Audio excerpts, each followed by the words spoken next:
GL365 Radio, pointing souls to Christ.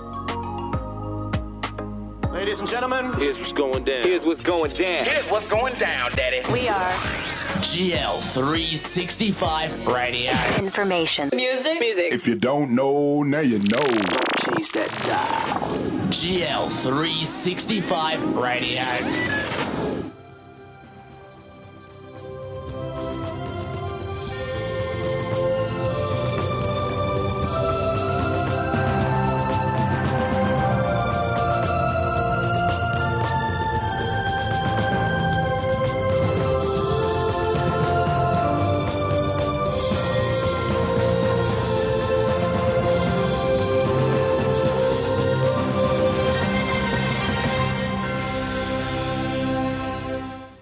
Good evening, everyone, and welcome to the first of many ACCM forums called Wellsprings, Wisdom from the Word for a Better World.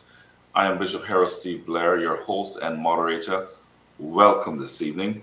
One of the key functions of the Association of Christian Communicators and Media, the ACCM, is to stage a series of public forums to bring Christian positions on critical issues affecting the nation to the national discourse.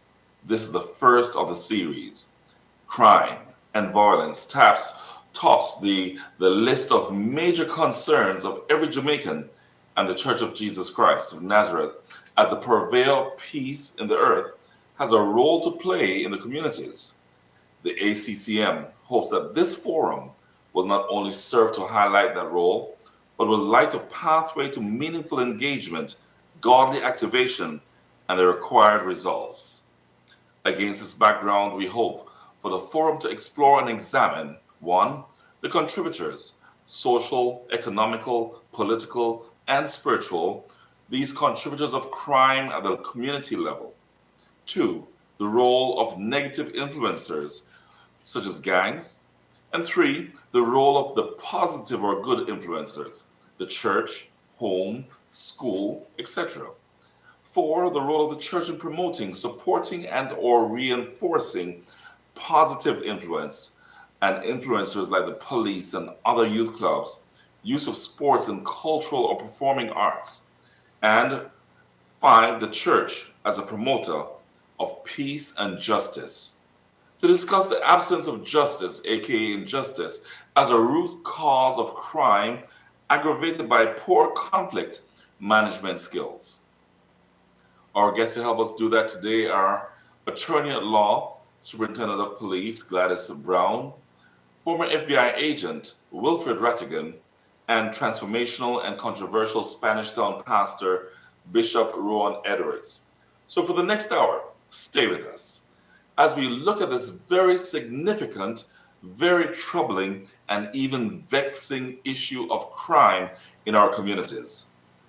These are the issues in all of Jamaica. It's not all doom and gloom, though, as we will be exploring the role of the Christian church in making our communities better. But first, let's set the stage with some facts. Check this out. When Jamaica became independent on August 6, 1962, the murder rate was 3.9 per 100,000 persons, which was one of the lowest murder rates in the world at the time. Fast forward to 2005, Jamaica recorded 1,674 murders, for a murder rate of 58 per 100,000 persons, the highest murder rate in the world. Since 2009, Jamaica has consistently been registering more than 1,000 annually, primarily sparked by gang-related violence, where illegal firearms are usually the weapon of choice in the commission of these crimes.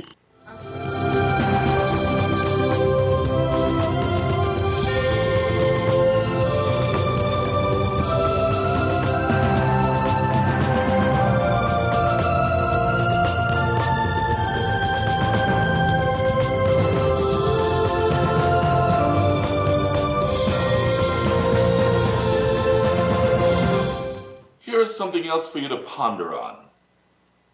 Because of the large number of persons falling prey to crime or violence, the treatment of these persons has become a major drag on the local health sector, as millions are spent annually on the treatment of these persons. Millions. Can we truly afford that? Our first speaker today is former Sissoko Head and Superintendent of Police with 34 years of service in the JCF. She's a holder of a Bachelor of Arts degree in English, a Bachelor of Laws degree, and a Master's degree in National Security and Strategic Management. SSP or SP Gladys Brown Ellis. She's also a lecturer, author, motivational speaker, mother, and a pastor. Welcome, SSP Gladys Brown. Thank you so much for having me. Good evening, ladies and gentlemen. It is a timely endeavor that we have taken part in this evening, and my task is to look at the whole idea of youth and the role that they play in crime, and the fact that many of them are crime producers. The task of the JCF is now to choke off the young people, so to recruit them in a way where we can take them away from the crime and violence and to get them on our side before the gunmen and other influencers get them. So what we have done is to revamp the national youth clubs and the police youth clubs, and to have engage the youth in those special programs. So we would have been involved in police youth club business for quite a while, and it would have slowed down a bit. But since the pandemic, we would have dreamed up of a lot of activities by which we have planned to get their attention and their focus and re-energize them and focus that energy in a positive direction. So we have decided to re-establish the old youth clubs and to open new ones so that we can channel their energies and their focus in youth club activities like we used to do in former years. And we have seen where it is working, especially in Area 2, where I am the administrative officer. Area 2, of course, consists of St. Mary, St. Anne, and Portland. So what we have done now is to bring back the physical activities, such as national sports for all youth club. We would have had the area sports from Area 1 to Area 5. And then we have the national challenge, where all parties, all group of areas would participate. And so we have invigorated the minds and hearts of young people. And this is a way of getting them on our side, because make no mistake, the gangs are recruiting them from very early, especially in schools. And so we have our SOS, our schools officers, who would go into the school and start to build the relationship and to sell the idea of the youth club. We have also established the cadet corps. Yes, we have opened a cadet academy at the National Police College of Jamaica, where The cadets are now taken in from between 15 to 17, and they're groomed and coached and monitored and supervised and developed, to become officers of the force. And if they are not interested in that area, then we would channel them into other positive areas where their energies can be harvested and channeled into productivity for Jamaica. Gone are the days when we allow our young people to become gang members. We are now reaching out as police officers to get them before the gunmen get them. That way, we are hoping that it will not only ease the mothers and the fathers' minds, but it will cut down on crime. It will put a dent in the availability of young people for gang activities or joining of gangs or other nefarious activities. And we want the wider Jamaica to play their part, to play their role. If you see a young man who you can mentor such a one, advise them that there are means and ways that they can be trained and their skills can be garnished to be put in a positive direction. We want to know that young people grow up with the idea that work is there for them, and becoming a part of a gang is not something that they should dream of or idolize.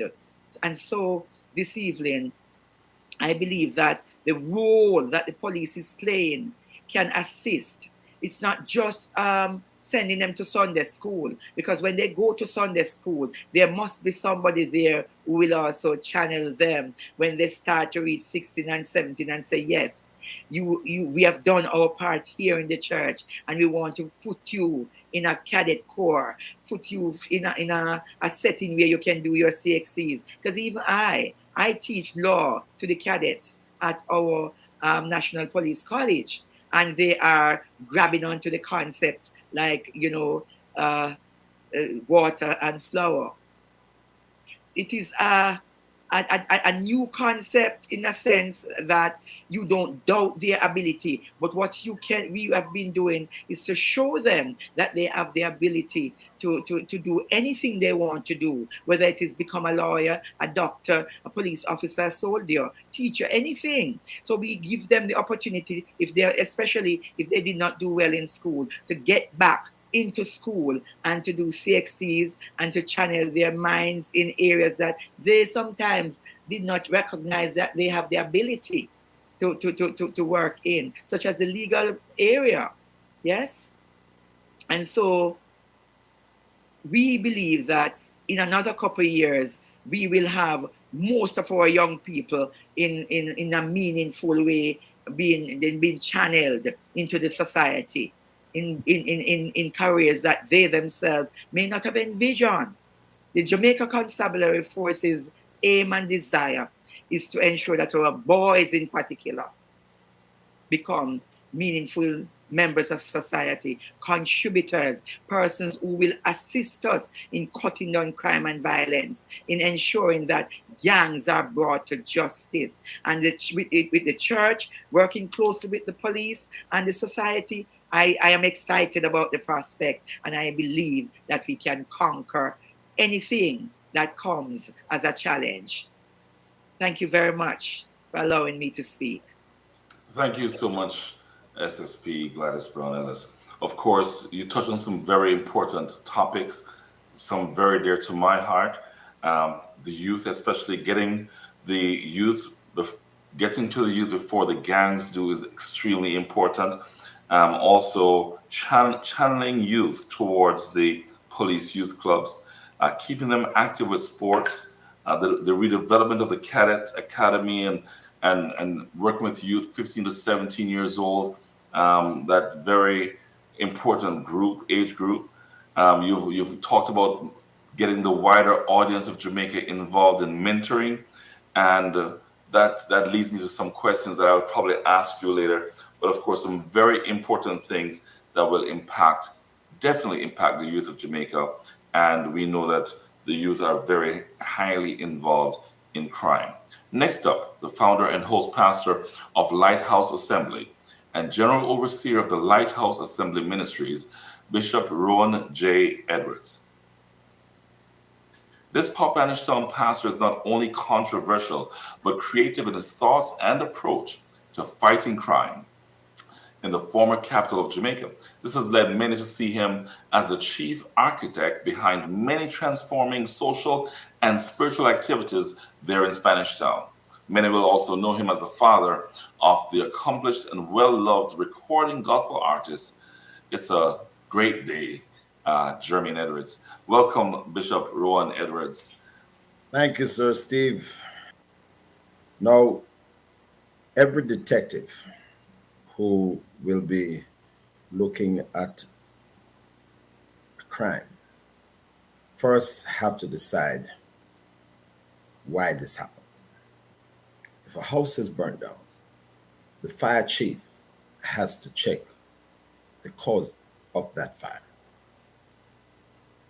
The person who will do an autopsy has to check the reason why the person died. Well, first I'd like to address and ask the question, why did we get here and how did we get here? Where our country is sinking because of murder. We have to, as a people, look back, because where we are at this moment is a bad place to be. And so as we take this time to look at some of the situations that we're faced with as a nation, I'd like all of us to understand that where we are is a bad place. In 1962, our murder rate was 3.9 per 100,000 people, the best and the lowest in the world.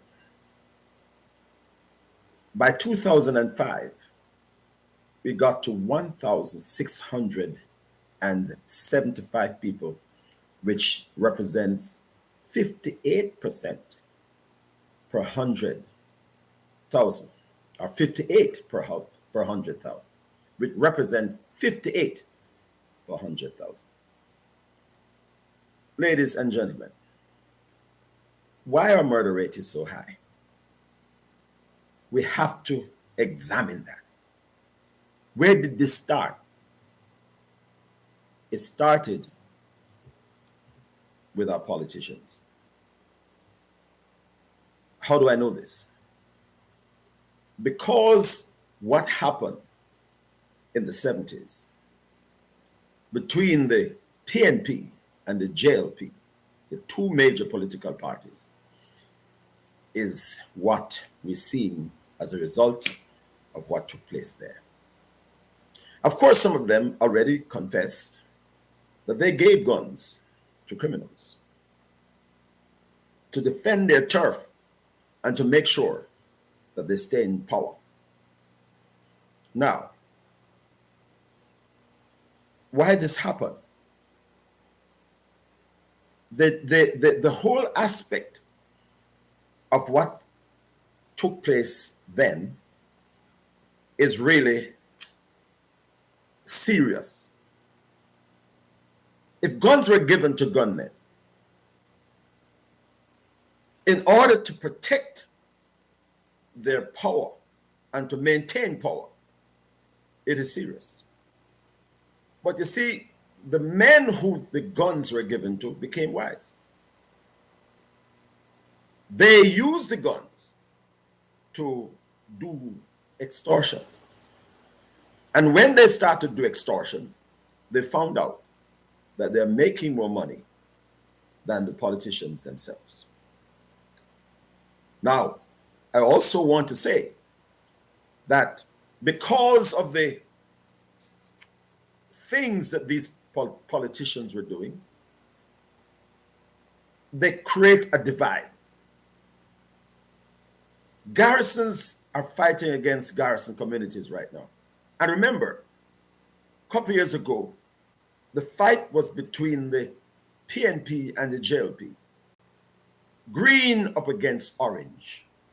Well, that has been changed now because we're not having political rivalry anymore. The political rivalry has now switched its portfolio and has become gang rivalry. Now, I said all of that to say this. If it started with the politicians now must get into it deeply and try to have it solved. I'm saying the two political party leaders right now are clean men, and any of them could take the nation to its next level, but they have to visit the past. Why we have so many garrison communities fighting against each other? Because the divide started when they set up their political system to maintain power. Now, I would love to see the two leaders stop fighting. And we don't use murder to say it's politics. We cannot be using politics at this moment to defend your turf or to defend what you're saying. Both leaders must come together and help to solve the problem, because the problem started with political leaders. Now the church is coming in boldly. The church, we're doing our best to work with both political parties. And don't hit me, please. You know that the One Order gang is connected to JLP, and the Klansman gang is connected to PNP. Let me repeat.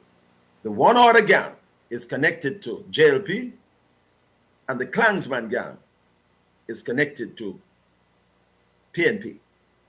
Now, because of what happened then, we are now seeing 400 gangs in Jamaica. Remember, we have 3 million people here with 400 gangs. Haiti has 13 millions, and they have just about 150 gangs. So you can see what happened then, breathe these kind of gangmanship. And so we now have to step in to see, the church has to step in now to see how much we can help to restart this nation. We have some suggestions of how we can restart the nation and get it going good, because it's my belief that Jamaica can return. Thank you very much. Thank you, my brother. And of course, a recap of what he's mentioned as Bishop Rowan Edwards. We are in a bad place. We are in a bad place. And I think as we preach, we say before you can get your deliverance, you've got to be honest about where you are. And he went over the statistics. We were number one in the world, the best in the world, with 3.9 per 100,000 in 1962. And in 2005, we moved to 58 per 100,000, the worst in the world.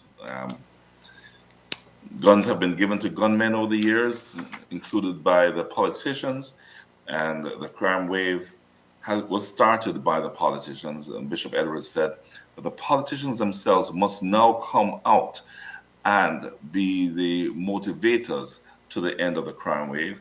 And the two leaders must stop fighting to bring the country together.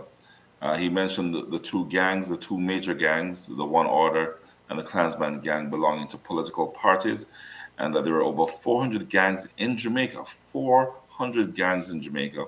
Obviously, a gang does not consist of one person, so there are hundreds and thousands of young men involved in gangs, with only 3 million people in Jamaica, whereas in Haiti, with 13 million people, there are 150 gangs. And Bishop Edwards concluded by saying the church must step in. I will back it up and say the church must get beyond the walls if we're going to impact our country. Our third guest today, Wilfred S. Rattigan, a premier high-achieving and experienced former federal law enforcement manager with the FBI, security expert with specialized knowledge and experience in the full spectrum of diplomatic relations, private industry, government agency collaboration, and law enforcement tactics, training, and strategies. He applies creative approaches to current and emerging threats. Rattigan is an experienced attorney and a legal instructor with emphasis on government consultancy, administrative matters, real estate, immigration, criminal, and law enforcement issues. Welcome to Wilfred Rattigan. Good day, sir. Bishop Blair, thank you very much for having me on the program. Thank you to your organization as well. I have witnessed and participated in crime fighting on a global level. And the first takeaway is that you cannot, and I emphasize that, you cannot fight crime without qualified, experienced, dedicated, independent, visionary, knowledgeable, and reliable crime fighters at the top of the organization. If you don't have good leaders, you're wasting your time. And I'm not talking about managers or placeholders. I'm talking about leaders. You have to develop strategies as a leader. You have to be able to listen and invite criticism of your ideas. You have to be flexible. And you have to convey the message in a way that it's understandable to the troops. You have to inspire your troops. And you have to be unafraid of pressure, political or otherwise, which means you have to be independent and you have to be objective and free from taint. The second aspect is that your organization, it must be streamlined. It cannot be anachronistic. And I use that term in reference to the JCF because it's coming from a construct of the 1870s and it hasn't changed much. They've tinkered around the edges, but they need to revamp that system so that it's more receptive, it's more streamlined, and you can get information at a quicker pace. And it has to be able to effectively and efficiently deal with the challenges. Recruitment is another aspect. It should be based on qualification. And my understanding is that you need 5 CXCs, including English and math, to be considered for an entry-level position in the JCF. And that's fine. But you also have to appeal to one's sense of loyalty, honesty. You have to select candidates who want to join the fight to reduce crime and bring a level of safety, security, and reassurance to the public. You have to find people who consider it a national duty and a privilege to serve, not just joining for a salary. And I saw that in Japan. It's a national privilege for those men and women to join the police over there. And they take it very, very seriously. Corruption is not tolerated at any level.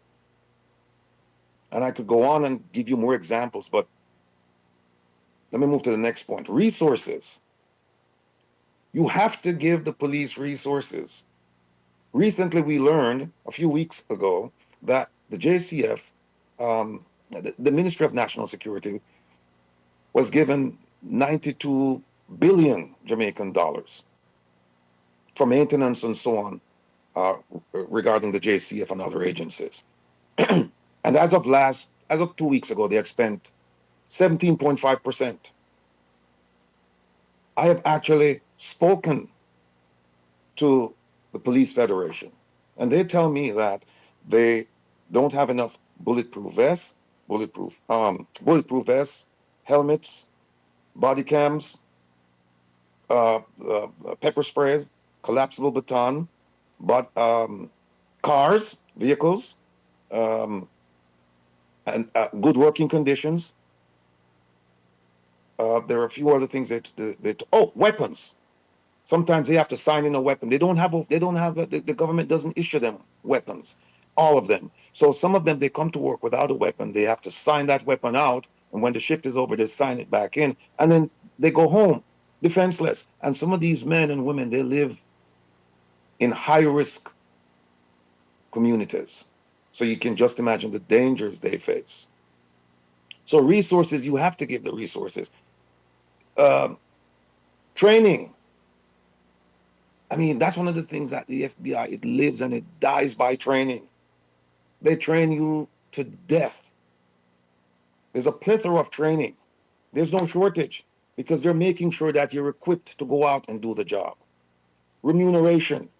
You cannot pay a police officer 70,000 Jamaican dollars per month and expect that temptation won't rise to the fore. You cannot. That comes out to 400, I think, and 50, 60 American dollars. And how do you expect somebody to live on that salary, especially if they have a family? And with inflation, because the salaries are not earmarked to deal with inflation. So whatever they were paid in January of this year, and whatever they could purchase in January of this year, they certainly cannot purchase. They don't have that purchasing power with that 70,000 Jamaican dollars now. Working conditions, need I say more? Retention. You have to have a plan to keep your most qualified people within the force, or otherwise you're going to lose them to private industry. And I've seen this all over the world. In fact, in South Africa, the Minister of Police is a dear friend of mine. And one of the things that he mentioned was that he was trying to tie their contracts to their training. So for example, if he had to send you somewhere to get training in cyber, for example, when you come back, your contract will be extended saying that you will stay with the police for 2 or 3 years. You're not going to get that training, come in, get some experience, and then leave. No, it has to be tied to a time period.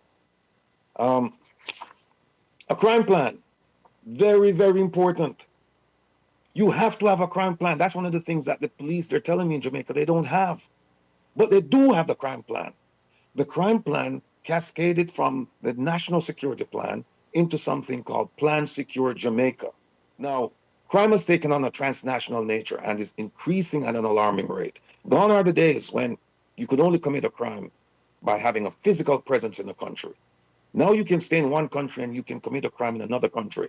For example, cyber, money laundering, wire fraud, bank fraud. Another thing is you have to protect your borders. Jamaica has approximately 150 illegal points of entry. And those are not my words. They're coming from the Ministry of National Security. How do you do that? Don't forget, a plane crash landed off the coast of Clarendon. And it will be 2 years, I think, next month. And up to this day, we don't know about the black box. We don't know about the passengers. We don't know about the contents, except that the minister said that the passengers left the country. How did he know that? Who are these? Again, thank you. Thank you. Your time is up. Well, looking at all that he's mentioned today, all that he's put forward, you cannot fight crime without qualified people. You have to develop strategies. Organizations must be willing to modernize and must be able to deal with the challenges. Corruption cannot be tolerated. Resources must be there. Training must be there. Salaries must be looked at constantly in order to avoid corruption.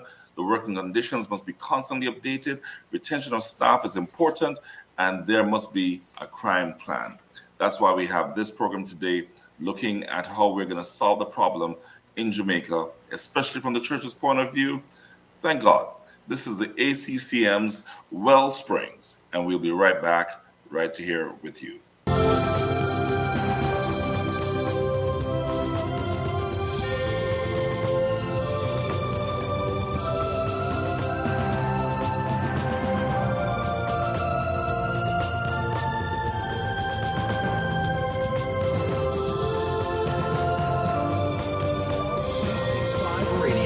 Based on a World Bank study done some 5 years ago, crime is costing the government of Jamaica $68 billion per year, which is approximately 5% of the nation's GDP per year. Welcome back. to Wellsprings. I'm your host, Pastor Herro Blair, and this is your wisdom for the world, from the Word for a better world. Well, let's continue our discussion on the role of the Christian church in building safer communities. Our guest, Attorney at Law Superintendent of Police Gladys Brown, former FBI agent Wilfred Rattigan, and famous, well-known 10,000-man pastor, March pastor, famous Spanish Town pastor, Bishop Rowan Edwards. Folks, so far we've heard your presentations, and there's so much to discuss, so many questions. Just have to say that I've enjoyed listening to your presentations. Superintendent Brown, from your vantage point as a police commander in the field, what are the main factors of crimes in our communities? We've heard talk about the gun. Are there other factors that we can be looking at? The question you're asking is what is driving crime? Yes. The word on most persons' lips is unemployment. But from a police perspective, we don't think it is unemployment, because there are lots of jobs that our young people can get, and training is available for them. The HEART program, the LEGS program, the OAK program that the government is providing. And many of them are not interested. Many of them don't want to stay in school. By the time, and even since COVID, we have had a greater challenge in that many of the young people who left school during COVID have not even gone back into school. Some are still at home, some are on the street hustling. You go to 3 miles and other major stoplights, halfway 3, even Portmore stoplight. You'll see many of those young persons out there cleaning windscreen in the guise of working. So what is driving crime is a lot of the unemployable young men. Yes. In particular, not that we don't have young women, but young men in particular who are not interested in working 9 to 5 to get a living, but to get quick money, whether from scamming or from breaking a shop or from holding up someone so that they can buy what they want to buy, which would be the latest clothing. Very interesting. I meet so many young people. I meet so many young people that tell me that they'll never take another job because they've seen how scamming has benefited them, and yes. they said that they gave the system every opportunity to assist them, whether they were trying to get into the universities but they could not find the funds, or it just things weren't working out for them, and somebody, as always, in the gang makes a presentation or talks about scamming and they head in that direction. Is there a role for the church in stopping all this violence that's taking place and the perpetrators?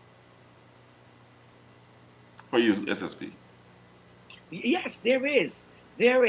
Because in the majority of cases, Pastor, and I can challenge you on this, it's very, very rare that you will see a pastor's son out there killing persons, a police officer, a soldier, a teacher. Very rare you will see those persons, children, out there. Yes. Running up and down, killing persons. I'm not saying it doesn't happen, but it's not the majority. It is not something that you see every day. I'm sure my son is a soldier. Do you know what I did? When he was very young, he did not know what he wanted to do. And I said, you know what? I'm going to channel you into the army until you decide what you want to do. That place will be safe for you. That place you will get 1 or 2 lessons. You'll get a sense of direction and you'll be able to focus. And we went that's a very important decision you made, because my father, who was in the army, dictated that his 4 sons join the army or the cadet. And all 4 of us went into the cadets to get the discipline that we needed to move on in life. So that's a very good decision. But that leads me to a question that I posed to Bishop Edwards, because Bishop Edwards, as much as we talk about the church becoming involved, it's obvious that the situation with parenting in our country, how we and Bishop Edwards, your mic is muted, right? But the issues with parenting, and they talk about single parenting and the single mothers being fathers. A lot of people don't realize how these situations impact crime and impact our country. Definitely, sir, I'd like to make my input here because the whole aspect of fatherlessness, a lot of homes right now.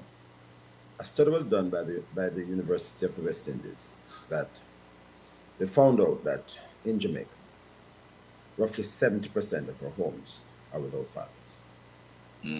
More so in the inner cities, communities. It is dangerous to have boys, especially boys, growing up without a father. What has happened is that the fathers are either in prison or just get the woman pregnant and disappeared in the thin air. And this is breathing a whole lot of problems in the nation. So therefore, we have to deal with the whole aspect of getting the fathers involved in the children's life. I've worked with several schools here in Spanish Town. One particular school has over 300 boys who are delinquent. Now, when a child becomes delinquent, especially a boy, he's a prime target for the gang leaders. The gang leaders would grab him, give him a gun. Gun looks nice and pretty. Hold it in your hand, boy. And the boy would hold the gun in his hand and say, "This is yours." But in order for you to be initiated in the gang, you have to make a duppy. And so this is why the Ministry of Education, up to a couple of weeks ago, that there's roughly 800 boys between the age of 14 to 17, which have become shatters. This is dangerous for any nation to have our little boys who we are sending to school and they become gang members. Now, the church has been playing a very pivotal role. As a matter of fact, most of the schools in Jamaica are church-owned, right? And we, the who own school, the churches who own school, we are making sure that we put all the programs in there to help boys who are delinquent. But Rev, We see that working. Bishop, I have a question, and I'm going to be very tough. I'm a former prison chaplain. I've been in the system. My question, though, is the church prepared? As I listened to Mr. Rattigan speak, he talked about the police having the resources, having the training, having the salaries, and are we strategically prepared to make a difference as a church? We are prepared. We have been doing our best, but we are not law enforcers. The church is not a law enforcement program or entity. We are an entity that works with the spiritual life and on a holistic basis too, but we're not law enforcers. The government is responsible to make sure that they put in all the programs that relates. What are you going to do with a boy, a young boy, 18 years old, who has an AK-47 in his hand? What are you going to do with him? That's his livelihood. What is the law enforcement people doing where that boy is concerned? You offer the boy a job, he doesn't want to do a job because he can use that AK-47 and make $1 million by extortion and by lateral scamming in less than a week. You give him an 8-to-5 job, he doesn't want to take that because he can make quick money. What the church can do about that? All that we can do is preach that young man and have him saved so that we could take the gun from his hand. Apart from that, there's nothing more we can do. We have tried it. A lot of churches, we have all kinds of programs out there. We do skills training. But most of the churches who are doing skills training is only women. Most of them is just women. The boys prefer to go this route. Thank God for those of them who have been transformed. We have seen quite a number of them who have been transformed because they have been sticking with the program. We have trained over 400 men in mentoring here in Spanish Town through NIA and the Jamaica Brothers Group. Over 400 men in Spanish Town. We taught them the whole aspect of mentoring. We mentor them, they mentor others. And that has been stopped by the government because NIA doesn't have the money to push it anymore. So it is something that is seriously happening in our country. The church, as the church, we're doing our best, but the church needs help also with the finance aspect of it. Superintendent Brown, you did mention mentoring earlier also. And obviously the church can't do it on its own. How is this being put together throughout the nation? And that's where the collaboration would come in. We find most of the churches are packed with women, and most of these women are single parents with more than one child.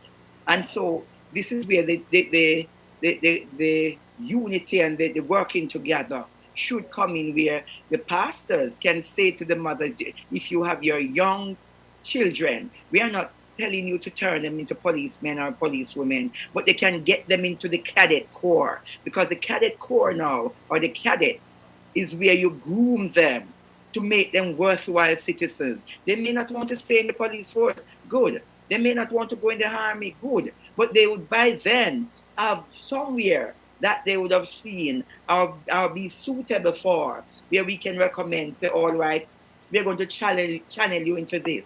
We call Mr. Issa, we call Mr. Rattigan and say, can you take 2? Can you take 5? Can you employ 10 young men? Because by then they would have been groomed. They would have received the programming, the art program, the case studies, the teaching to make them into employable young persons. But we can't do it without the parents. The parents have to say, yes, I have a 14-year-old. Next year he will be 15. I want to enroll him in this program. But I didn't know that there was such a program. I didn't know that you have the cadet corps going over by the training school.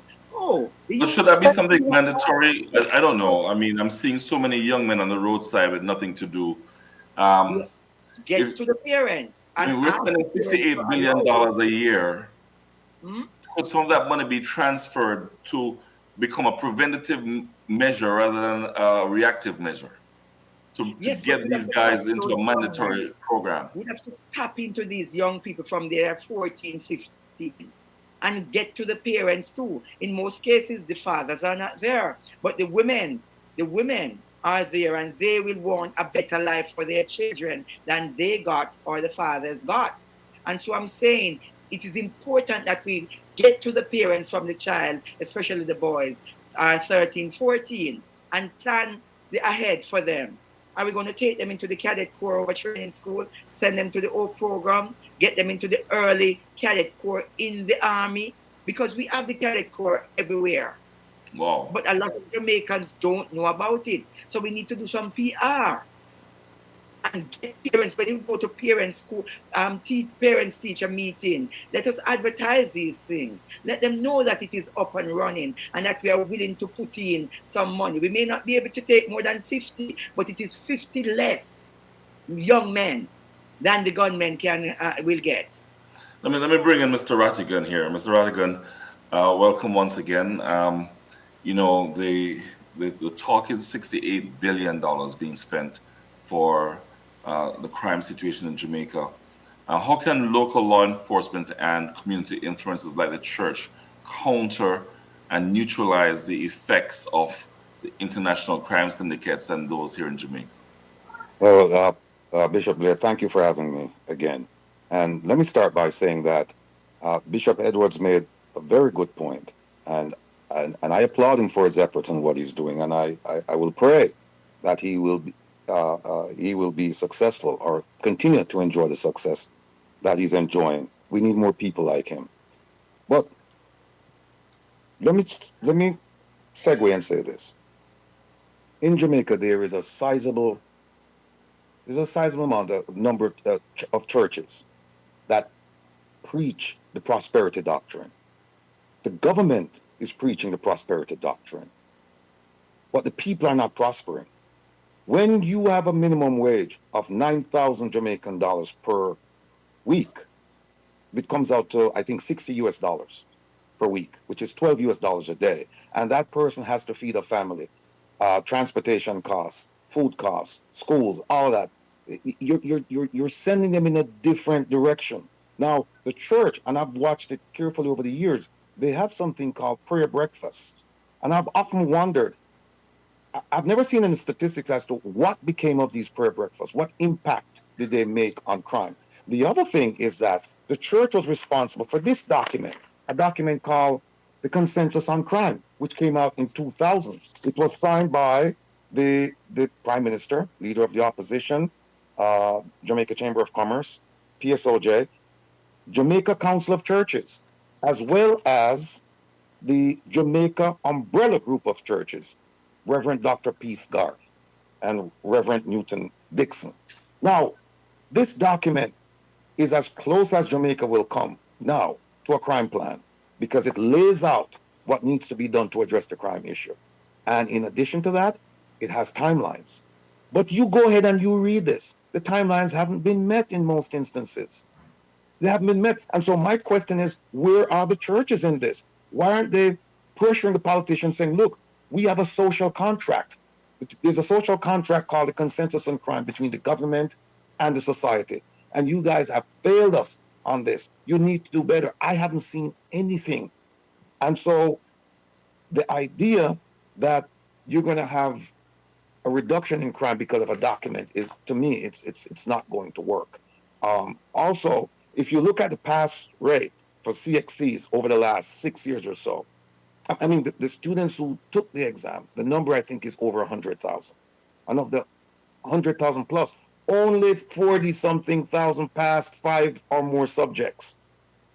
And the police, they require 5 subjects. So you're looking at 47,000 people that would be eligible to join the police. You're also looking at about 100,000 people that have nothing to look forward to. So there's a pool for the gangs. There's a pool for the gangs, and there's also the pool for the churches. So the question then is, what are we doing as a society to deal with that, with those unemployable and unemployed? Even though Jamaica has the lowest unemployment rate on record, right now, you have upwards of 60% of the population making minimum wage or less. But Mr. Rattigan, that's where we are now tapping into. There are young people who are not doing well in the school setting. We are extracting them now. And we are asking the parents, once you recognize that, to link with the police, get in touch with the police, because we are taking them now from the normal school setting and putting them in the cadet corps where they will be getting the same CXCs and the same tape teaching, but in smaller groups and with people like me who care to teach them so that they can pass the requisite subjects to join any institution in Jamaica, to include the Army and the JCF. SSP Brown, what you're saying is laudable, it's commendable, it's noble. But what I'm saying, we come from Waterhouse, right? And when you look at the people down there, the youngsters down there, and what you see hopelessness, right? And then also what you see is, you see competition, a competition between the churches and the gangs. And so they look at the churches, or they look at somebody offering them a job, paying them $9,000 a week, and they look at the Don who, by the power of a gun, nothing else, by the power and the influence of a gun, he's able to rake in thousands, hundreds of thousands, millions per year. And so you look at, you ask the young man or the young woman, you said, okay, who would be more influential to you? Going into the church, joining the cadet, or this guy standing on the corner who has all the power in that community? That's what you're up against. But it's not just the power, it's the fact that he makes himself available. He's there, he gives them, he sends them to buy something, he gives them money, and it continues on and on. And here's the problem, SSP.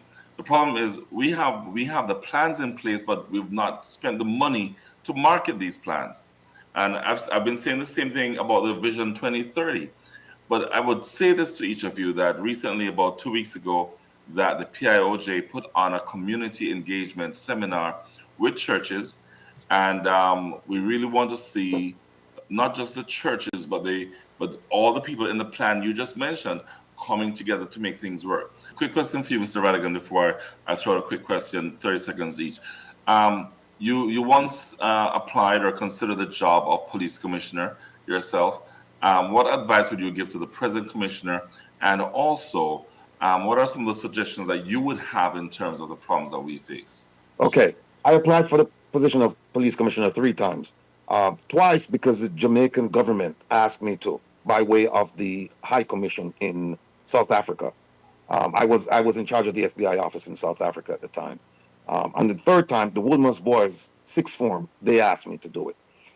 The advice I would give this police commissioner is this: he needs to be a leader. He cannot sit behind the desk. He has to come out into the community.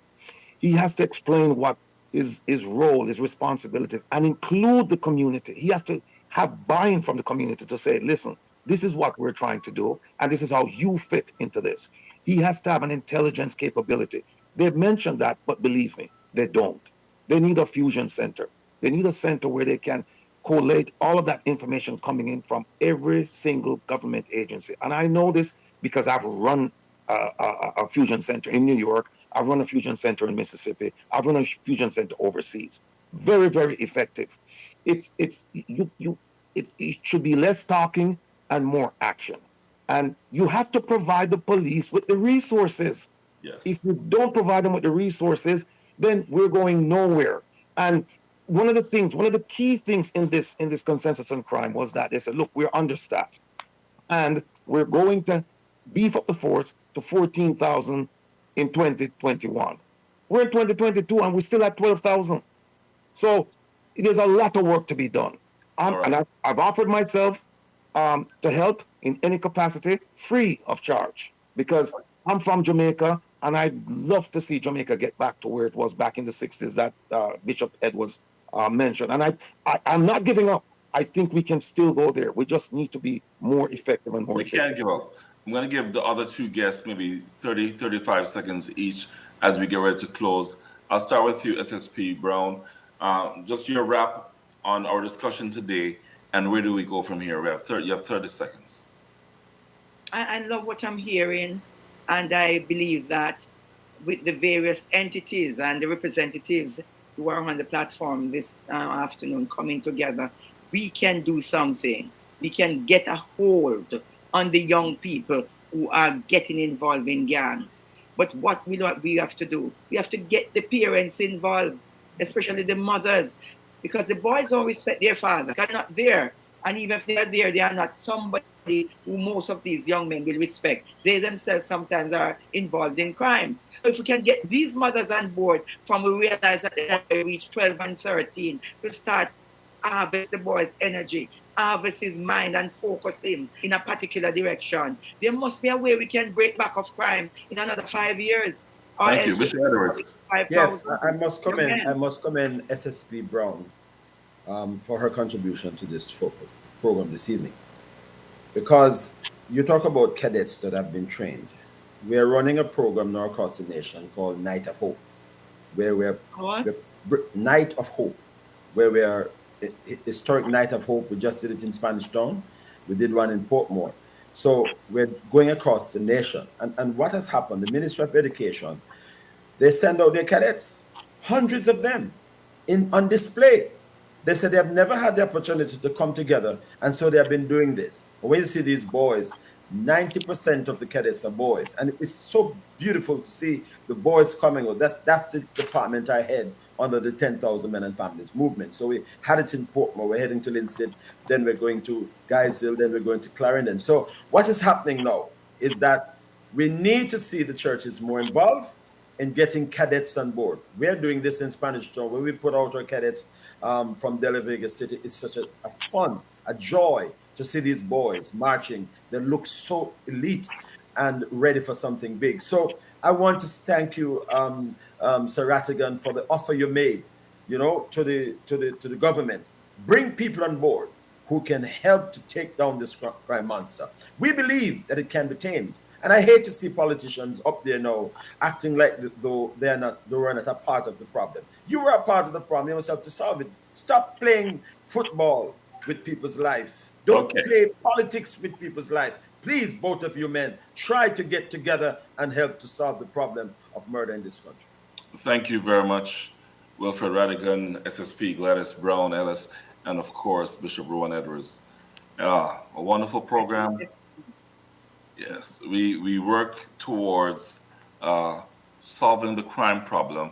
And one of the things we gathered from the program today, parenting.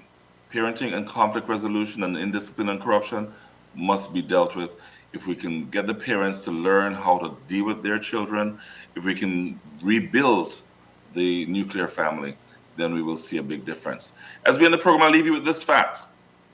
According to information provided by the health sector, it treats approximately 2,000 gunshot victims per year, costing the government approximately $400,000 per day to keep a gunshot victim in intensive care. I'm Bishop Herro Steve Blair, thanking you for joining us today.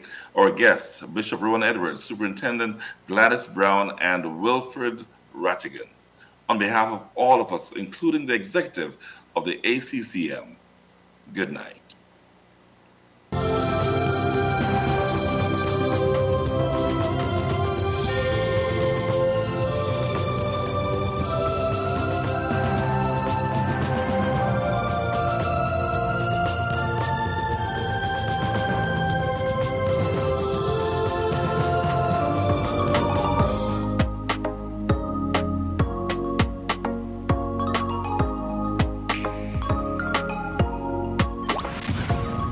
GL365 Radio, the People's Station. GL365 Radio. We want to bless your heart and reach your soul, empower and enrich you. 'Cause God is in control. He's in control. On GL365 Radio. GL365 Radio, pointing souls to Christ. Ladies and gentlemen, here's what's going down. Here's what's going down. Here's what's going down, Daddy. We are GL365 Radio. information. Music. If you don't know, now you know. Change that dial.